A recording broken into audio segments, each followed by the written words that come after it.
டெல்டாவுல பாலும் தேனும் பாயுதுன்னு நம்ப வச்ச ஆளும் மன்னர்களுக்கு குடிதனிக்கே குடம் ஏந்துரோம்ங்கிற மக்களோட உண்மை குரல் தலைவர் விஜயோட பயணத்து வழியா கர்ஜனையா கேக்குது.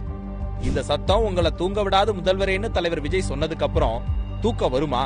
வச்ச குற்றச்சாட்டெல்லாம் பொய்ன்னு சொல்ல சொல்லி அறிவாலயத்து ஆதரவு நரிகளை தூண்டி விட்டிருக்காரு முதல்வர் ஸ்டாலின். சிஎம் சார், மனச தொட்டு சொல்லுங்க, வெளிநாட்டு முதலீடா இல்ல வெளிநாட்டுல முதலீடா?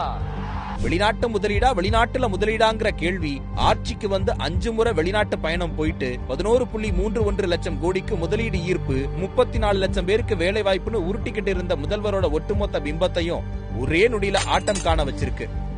ஒரு வெள்ளை அறிக்கை வெளியிட அஞ்சி நடுங்கும் முதல்வருக்கு வீடியோ வெளியிட கூச்சம் இருக்கிறது இல்ல. நாகையில ஏற்கனவே இருந்த ஸ்டீல் ரோலிங் மில், ரயில் பெட்டி தொழிற்சாலை எல்லாம் இன்னமும் திறக்காம இருக்கு. அதை திறந்து வேலை கொடுக்கலாம்னு சொன்னாரு தலைவர் விஜய். நாங்க ஆட்சிக்கு வந்து அவ்வளவு தொழிற்சாலை இவ்வளவு வேலை வாய்ப்புன்னு சொல்லுற முதல்வர் நாகைக்கு தொழிற்சாலைகளை ஏன் தொடங்கலன்னு கேட்டா தொழிற்சாலைகள் எங்க இருந்ததுன்னு தூக்கிட்டு வராங்க. வரலாற்று சிறப்பு வாய்ந்த நாகையில இருந்த கப்பல் கட்டு தொழிற்சாலை, டாடா ஸ்டீல் ரோலிங் தொழிற்சாலை, ரயில் பெட்டி தொழிற்சாலை எல்லாம் இருந்துச்சு. இப்போ வேறு மாவட்டங்களுக்கு போயிடுச்சு. எதுக்கு? இங்க உள்ள இளைஞர்களுக்கு அதை மறுபடியும் திறந்து வேலை கொடுக்க கூடாதான்னு கேட்டதுதான் கேள்வி.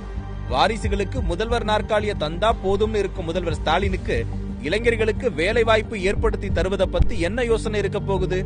அப்புறம் மீன்வள நிறைஞ்ச நாகை மண்ணுல ஒரு மரைன் கல்லூரி இல்லையேன்னு கேள்வி கேட்டா மரைன் கல்லூரி என்னன்னு தெரியாத அளவுக்கு தமிழ்நாடு அரசோட ஃபேக்ட் செக் கம்பெனி இருக்கு. கல்வியில சிறந்த தமிழ்நாடுன்னு பேர் எடுத்த மன்னர் ஸ்டாலினுக்கு விசுவாசம் காட்டணும்னு அசிங்கப்படுத்துது திமுகன்னு தான் சொல்லணும். 2012 ஜெயலலிதா மீன்வள கல்லூரி நாகையில ஏற்கனவே இருக்கு. பனங்குடியில கல்லூரி இயங்குதுன்னு கண்டுபிடிச்சு சொல்றாங்களாம். மீன் வளங்கிறது மீன் வளர்ப்பு பற்றி படிக்கிற பொறியியல் படிப்பு, மரைன்கிறது கப்பல் கட்டு தொழில் சார்ந்த படிப்பு. நாகை இளைஞர்களை கப்பல் பொறியியல் சார்ந்து படிக்க வச்சிருக்கணும்னு சிஎம் சாரை பார்த்து தலைவர் விஜய் கேட்ட கேள்விக்கு பதில் தர முடியாம திமுக வாடகை வாய் ஊழியர்களை வச்சு ரெண்டும் ஒண்ணுதான்னு உருட்டிக்கிட்டு இருக்காங்க. 40க்கு 40 நாடாளுமன்றத்துல ஜெயிச்சோங்கிற முதல்வரின் பெருமை விவசாயிகள் கிட்ட வாங்கப்படும் 40 ரூபாய் லஞ்சத்தை தடுக்க முடியாத அவலத்துல மொத்தமும் அடிபட்டு போச்சு.